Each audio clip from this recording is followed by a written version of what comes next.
আসসালামু আলাইকুম। আশা করি আপনারা সবাই ভালো আছেন।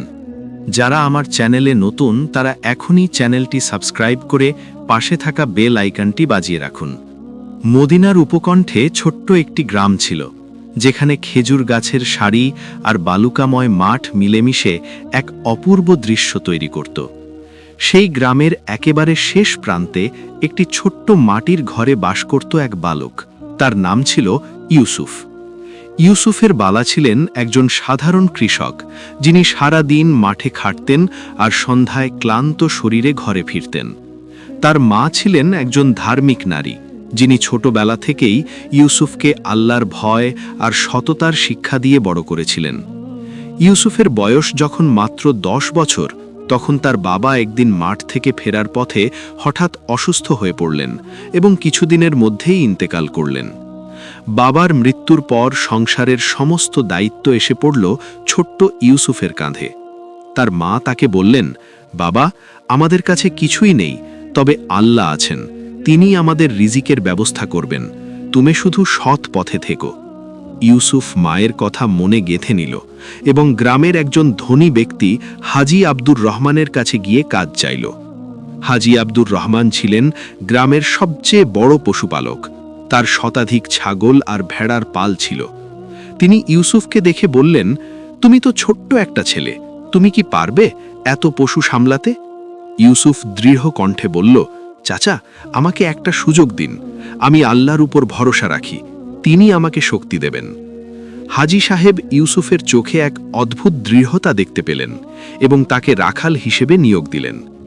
এভাবেই শুরু হলো ইউসুফের রাখাল জীবন। প্রতিদিন ভোরে ফজরের নামাজ পড়ে ইউসুফ পশুর পাল নিয়ে বের হতো। মদিনার উপকণ্ঠের সবুজ চারণভূমিতে সে পশুগুলোকে চড়াত। সারাদিন রোদে পুড়ে বাতাসে ধুলো মেখে সে পশুগুলোর দেখভাল করত। দুপুরে একটু ছায়ায় বসে সে কোরআন তেলাওয়াত করত, যা তার মা তাকে শিখিয়েছিলেন। ইউসুফের কণ্ঠে কোরআনের আয়াত যখন ধ্বনিত হতো, তখন মরুভূমির বাতাসও যেন থেমে যেত। পশুগুলো পর্যন্ত শান্ত হয়ে তার কাছে এসে বসত। ইউসুফ বিশ্বাস করত যে আল্লাহ সর্বত্র বিরাজমান, তিনি সব দেখছেন, সব শুনছেন। তাই সে কখনো এমন কোনো কাজ করত না যা আল্লাহ অপছন্দ করেন। একদিনের ঘটনা, ইউসুফ পশুর পাল নিয়ে একটু দূরের চারণভূমিতে গিয়েছিল। সেখানে সে দেখল একটি চামড়ার থলি পড়ে আছে। থলিটি তুলে দেখল ভেতরে বেশ কিছু স্বর্ণমুদ্রা। ইউসুফের হৃদয়ে একটু দ্রুত স্পন্দিত হল। এই স্বর্ণমুদ্রা দিয়ে সে তার মায়ের জন্য নতুন কাপড় কিনতে পারত, ঘরটা মেরামত করতে পারত, এমনকি কিছু পশুও কিনতে পারত। কিন্তু পরক্ষণেই তার মায়ের কথা মনে পড়ল, যিনি বলেছিলেন যে অন্যের সম্পদে হাত দেওয়া হারাম, এটা চুরির সমান। ইউসুফ থলিটি হাতে নিয়ে ভাবল, এটা নিশ্চয়ই কারো, কেউ হয়তো হারিয়ে ফেলেছে, সে নিশ্চয়ই খুব চিন্তিত আছে। ইউসুফ স্বর্ণমুদ্রা ভর্তি থলিটি নিয়ে সোজা হাজী আব্দুর রহমানের কাছে গেল এবং পুরো ঘটনা খুলে বলল। হাজী সাহেব অবাক হয়ে বললেন, ইউসুফ, তুমি চাইলে এগুলো রেখে দিতে পারতে, কেউ জানত না। ইউসুফ বলল, চাচা, মানুষ না জানলেও আল্লাহ তো জানেন, তিনি তো সব দেখছেন, আমি কিভাবে তার সামনে অসৎ হতে পারি? হাজী সাহেবের চোখ ভিজে গেল। তিনি ইউসুফকে জড়িয়ে ধরে বললেন, বাবা, তুমি সত্যিকারের মুমিন।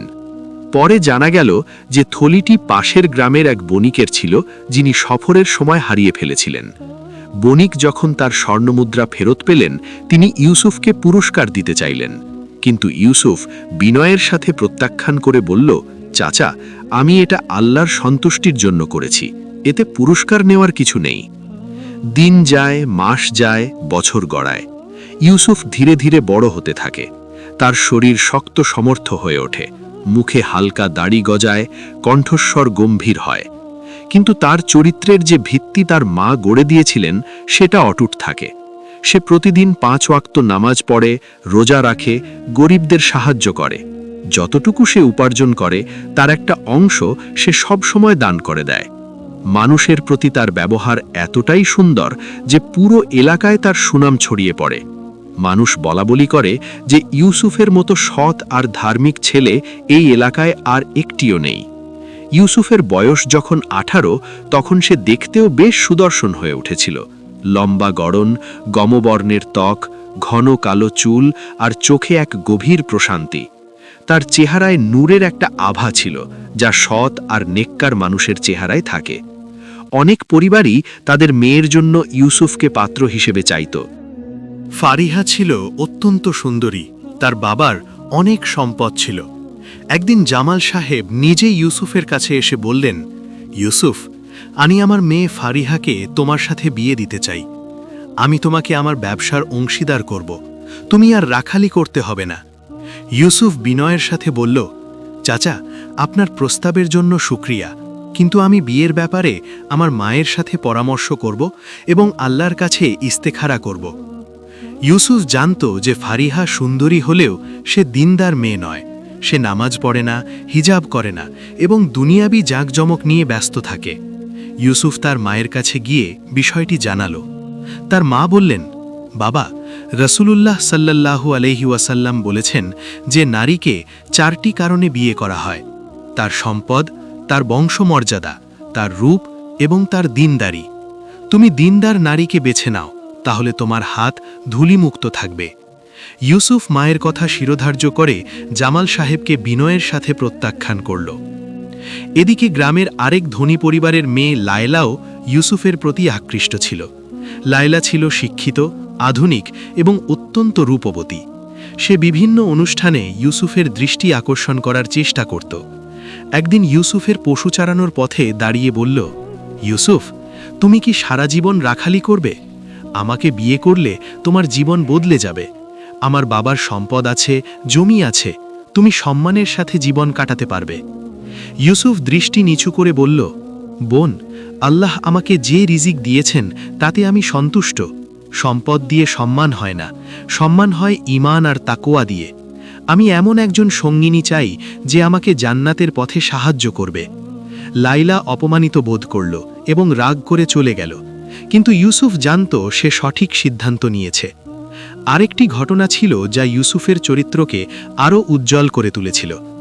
একদিন এক বৃদ্ধ মহিলা পথে পড়ে গিয়েছিলেন। কেউ তাকে সাহায্য করতে এগিয়ে আসেনি। ইউসুফ তার পশুর পাল রেখে দৌড়ে গিয়ে বৃদ্ধাকে তুলে ধরল, তাকে পানি খাওয়ালো এবং তার ঘর পর্যন্ত পৌঁছে দিল। বৃদ্ধা তাকে দোয়া করে বললেন, বাবা, আল্লাহ তোমাকে দুনিয়া আর আখিরাতে সফল করুন। ইউসুফ হাসি মুখে বলল, দাদি, দোয়া করবেন যেন আল্লাহ আমাকে সৎ পথে রাখেন।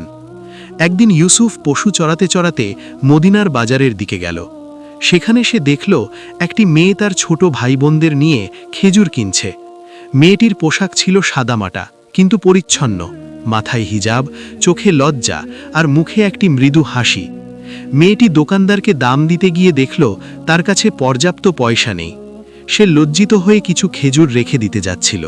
তখন ইউসুফ এগিয়ে গিয়ে দোকানদারকে বলল, ভাই, এই বোনের বাকি দাম আমি দিয়ে দিচ্ছি।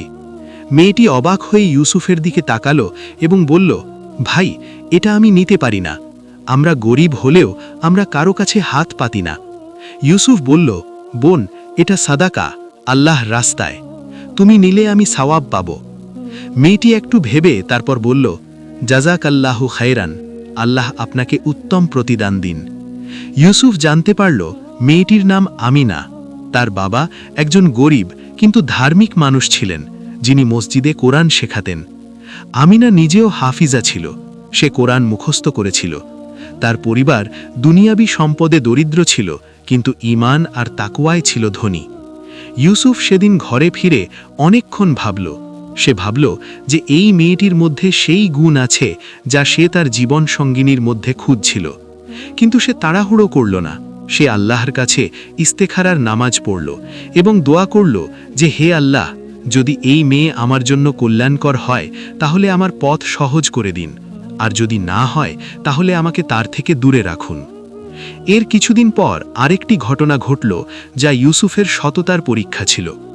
হাজী আব্দুর রহমান একদিন ইউসুফকে ডেকে বললেন, ইউসুফ, আমি কিছুদিনের জন্য মক্কায় যাচ্ছি। আমার সমস্ত পশু তোমার দায়িত্বে রাখলাম, তুমি এগুলোর দেখভাল করবে। ইউসুফ বলল, চাচা, আপনি নিশ্চিন্তে যান, আল্লাহ চাইলে আমি সব ঠিকঠাক রাখব। হাজী সাহেব চলে গেলেন। তার অনুপস্থিতিতে একদিন একজন ব্যবসায়ী ইউসুফের কাছে এসে বলল, ইউসুফ, আমি তোমার কাছ থেকে 10টা ছাগল কিনতে চাই। আমি তোমাকে বাজার দামের দ্বিগুণ দাম দেব। তুমি শুধু হাজী সাহেবকে বলবে যে ছাগলগুলো হারিয়ে গেছে বা মরে গেছে। ইউসুফ রাগে কাঁপতে লাগল। সে বলল, তুমি আমাকে চোর বানাতে চাও?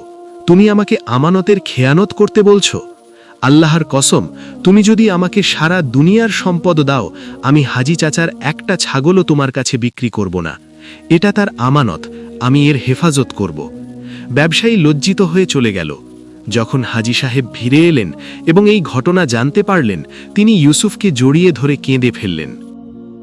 তিনি বললেন, ইউসুফ, তুমি আমানতদার, তুমি সত্যিকারের মুসলিম, আমি তোমার জন্য গর্বিত। হাজী সাহেব ইউসুফের বেতন বাড়িয়ে দিলেন এবং তাকে কিছু ছাগল উপহার দিলেন। কিন্তু ইউসুফ এই অতিরিক্ত সম্পদ নিজের কাছে রাখল না। সে এর একটা বড় অংশ গ্রামের গরিব পরিবারগুলোর মধ্যে বিতরণ করে দিল। ইউসুফের এই সততা আর দানশীলতার কথা ধীরে ধীরে পুরো মদিনায় ছড়িয়ে পড়ল। মানুষ তাকে সম্মানের চোখে দেখত, তাকে বিশ্বাস করত। কেউ কোনো বিবাদে জড়ালে ইউসুফকে মধ্যস্থতাকারী হিসেবে ডাকত, কারণ সবাই জানত ইউসুফ কখনো পক্ষপাতিত্ব করে না, সে সব সময় ন্যায়ের পক্ষে কথা বলে। এদিকে গ্রামের আরও বেশ কিছু মেয়ে ইউসুফের প্রতি আকৃষ্ট হতে লাগল। সুরাইয়া নামে এক মেয়ে ছিল, যার বাবা ছিলেন শহরের বড় ব্যবসায়ী। সুরাইয়া তার বান্ধবীদের কাছে বলতো যে সেই ইউসুফকে বিয়ে করবে। সে ইউসুফের কাছে বিভিন্ন উপহার পাঠাতো, কিন্তু ইউসুফ সব ফিরিয়ে দিত। সে বলতো, আমি কারো কাছ থেকে এমন উপহার নিতে পারি না যেটা গ্রহণ করা উচিত নয়। বিয়ের আগে এসব আদান প্রদান ইসলামে সমর্থিত নয়। আরেক মেয়ে হানিয়া ছিল, যে অত্যন্ত রূপবতী এবং ধনী পরিবারের মেয়ে। হানিয়ার মা নিজেই ইউসুফের মায়ের কাছে এসে প্রস্তাব দিলেন, কিন্তু ইউসুফের মা জানতেন হানিয়ার পরিবার নামাজ পড়ে না, দিনের ব্যাপারে তারা উদাসীন। তিনি বিনয়ের সাথে বললেন, বোন, আমার ছেলে এমন মেয়ে চায় যে তাকে জান্নাতের পথে সঙ্গী দেবে।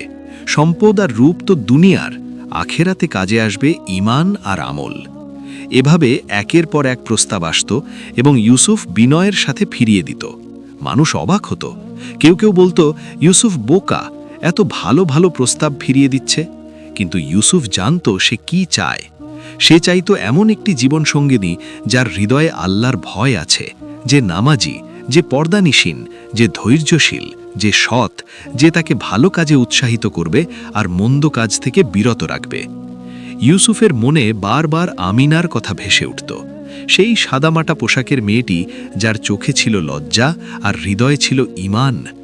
কিছুদিন পর ইউসুফ মসজিদে গিয়ে জানতে পারল যে আমিনার বাবা উস্তাদ ইব্রাহিম মসজিদে কোরআনের দার্স দেন। ইউসুফ তার দার্সে যোগ দিতে শুরু করল। উস্তাদ ইব্রাহিম ইউসুফের আগ্রহ আর জ্ঞান পিপাসা দেখে খুশি হলেন। তিনি বললেন, বাবা, তোমার মধ্যে আল্লাহ ভীতি আছে, তুমি কোরআন ভালো বোঝো, আল্লাহ তোমাকে আরও জ্ঞান দান করুন। ইউসুফ কয়েক মাস উস্তাদ ইব্রাহিমের কাছে কোরআন শিখল। এই সময় সে কখনোই আমিনার ব্যাপারে কিছু বলেনি, কারণ সে জানত এটা সরাসরি বলার ব্যাপার নয়, এটা যথাযথ পদ্ধতিতে করতে হবে। একদিন ইউসুফ তার মাকে বলল, মা, আমি বিয়ে করতে চাই। তার মা খুশি হয়ে বললেন, বাবা, কাকে পছন্দ করেছ? ইউসুফ বলল, মা, উস্তাদ ইব্রাহিমের মেয়ে আমিনা।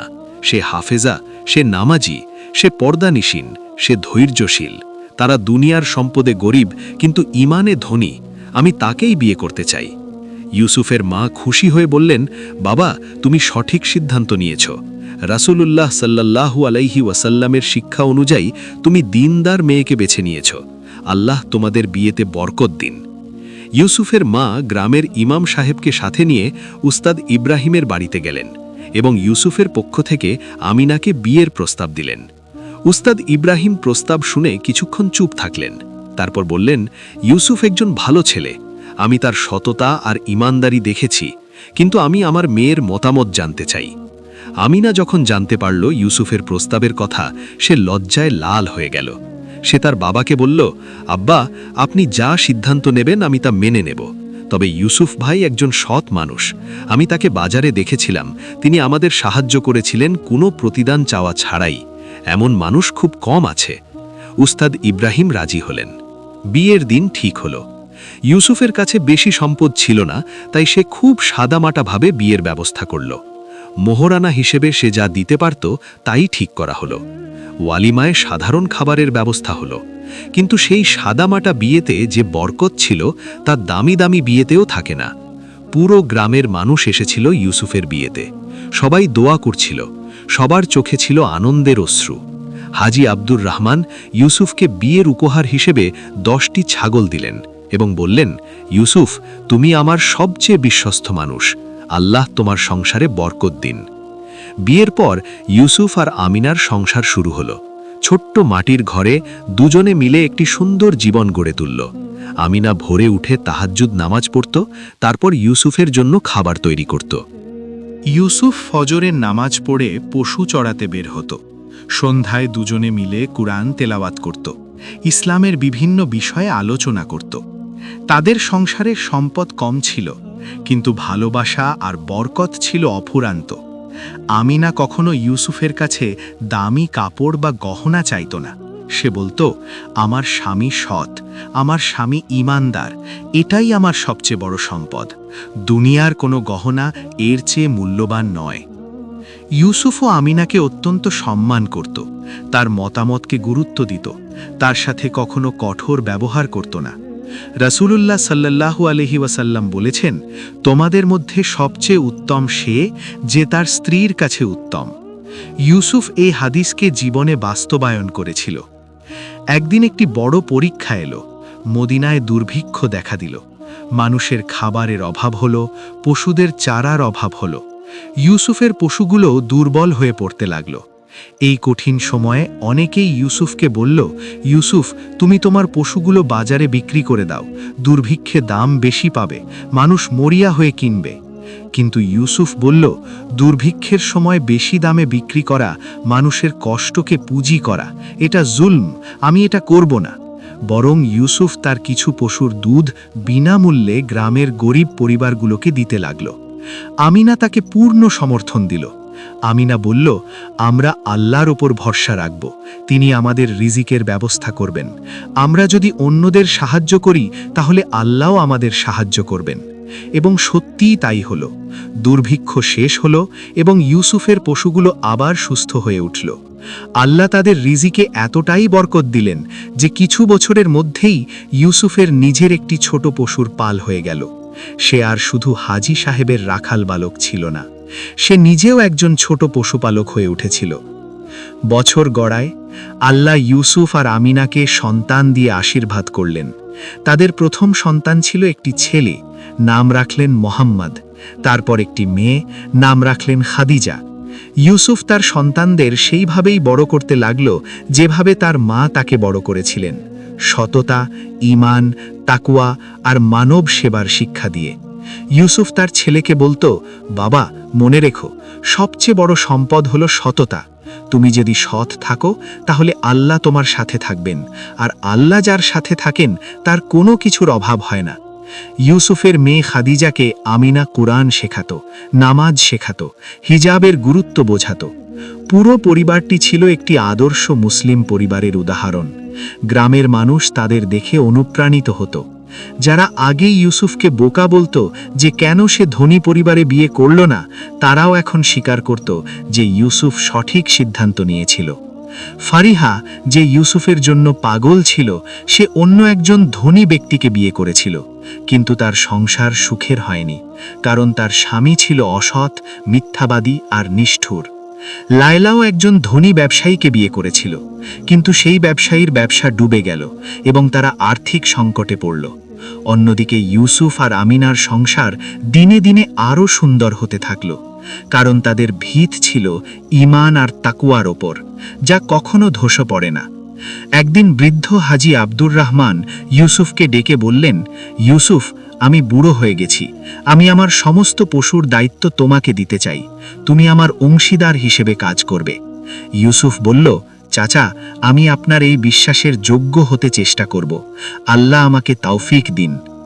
এভাবে ইউসুফ একজন সাধারণ রাখাল বালক থেকে একজন সম্মানিত পশুপালক ও ব্যবসায়ী হয়ে উঠল, কিন্তু তার চরিত্র কখনো বদলায়নি। সে সবসময় সেই সৎ, বিনয়ী, আল্লাভীরু মানুষটিই ছিল যে ছোটবেলায় স্বর্ণমুদ্রা ভর্তি থলি ফিরিয়ে দিয়েছিল। মানুষ তার কাছে পরামর্শ নিতে আসত, বিবাদ মেটাতে আসত, সাহায্য চাইতে আসত। ইউসুফ কাউকে কখনো খালি হাতে ফেরাত না। সে বলতো, আল্লাহ আমাকে যা দিয়েছেন তা তারই দেওয়া। আমি যদি তার বান্দাদের সাহায্য করি তাহলে তিনি আমাকে আরও দেবেন। ইউসুফের এই জীবনের গল্প মদিনার মানুষের মুখে মুখে ছড়িয়ে পড়ল। মানুষ তার গল্প বলতো তাদের সন্তানদের, শেখাতো যে সততা হলো সবচেয়ে বড় মূলধন, ঈমান হলো সবচেয়ে বড় শক্তি, আর আল্লাহর ওপর ভরসা হলো সবচেয়ে বড় নিরাপত্তা। ইউসুফ প্রমাণ করেছিল যে একজন গরিব রাখাল বালকও যদি সৎ থাকে, আল্লাহকে ভয় করে, লোভের কাছে হার না মানে, তাহলে আল্লাহ তাকে দুনিয়া আর আখিরাতে দুটোতেই সফল করেন। রাসূলুল্লাহ সাল্লাল্লাহু আলাইহি ওয়াসাল্লাম বলেছেন, সততা ভালোর দিকে পরিচালিত করে, আর ভালো জান্নাতের দিকে পরিচালিত করে। ইউসুফ তার পুরো জীবনে এই হাদিসকে আঁকড়ে ধরেছিল এবং আল্লাহর রহমতে সে একটি সুন্দর, বরকতময় ও সফল জীবন লাভ করেছিল। তার গল্প আজও মদিনার সেই গ্রামের মানুষেরা বলে আর বলবে যুগ যুগ ধরে, কারণ সৎ মানুষের গল্প কখনো পুরনো হয় না, তা চিরকাল মানুষের হৃদয়ে জীবন্ত থাকে।